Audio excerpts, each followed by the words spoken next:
Okay, thank you for inviting us. My name is Lisa, and together with me I have Zanna Friberg, and we work together in the research project Capture, capturing paradata for documenting data creation and use for the research of the future.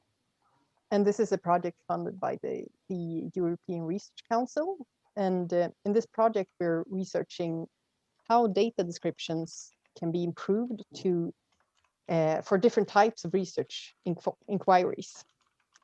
And this short presentation will take the form of an interview. So I'll ask Zanna. In your research on data descriptions, you're using the concept legacy data. What's the rationale behind using this concept to describe the documentation and the materials that we find in archives and repositories? So briefly, I think the term legacy data can make us aware of the cumulative nature of research. And I think it can make us aware of the great stores of archaeological data in repositories, and that these are a legacy. We have inherited the data, but also the selections, interpretations, and categorizations made by previous researchers. And activating the term legacy data might help us investigate how this data has come down to us and see how it has come down through time and through various historically situated knowledge-making practices. And I think a good understanding of the nature of legacy data in this capacity will help researchers both judge and present the reliability and also the suitability of such data for new research. Okay, so I understand that this concept legacy data can make us observe historical knowledge production practices that affects documentation and materials. And can you give us a concrete example of such practices that can be useful to know more about? Well, yeah, I can give sort of an example. So looking at data descriptions in archaeology, you will have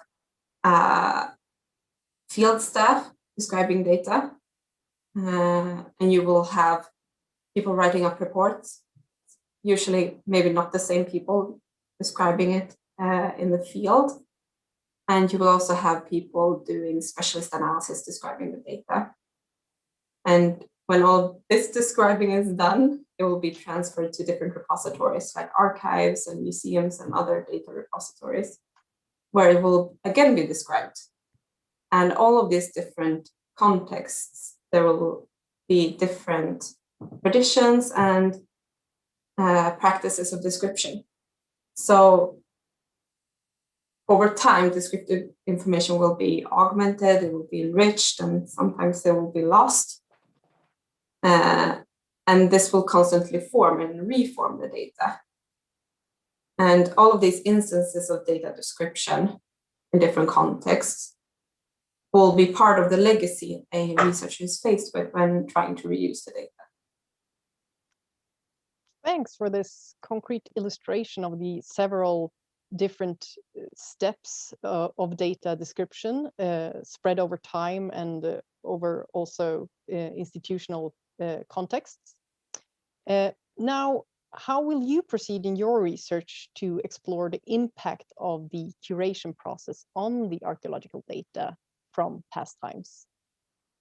So just briefly in this context, the plan is to trace the data descriptions and trace them through the creation and particularly through the management and potential reuse, and pay attention to continuity or discontinuity in data description and see if I can see indicators of loss, augmentation, or enrichment in the data content.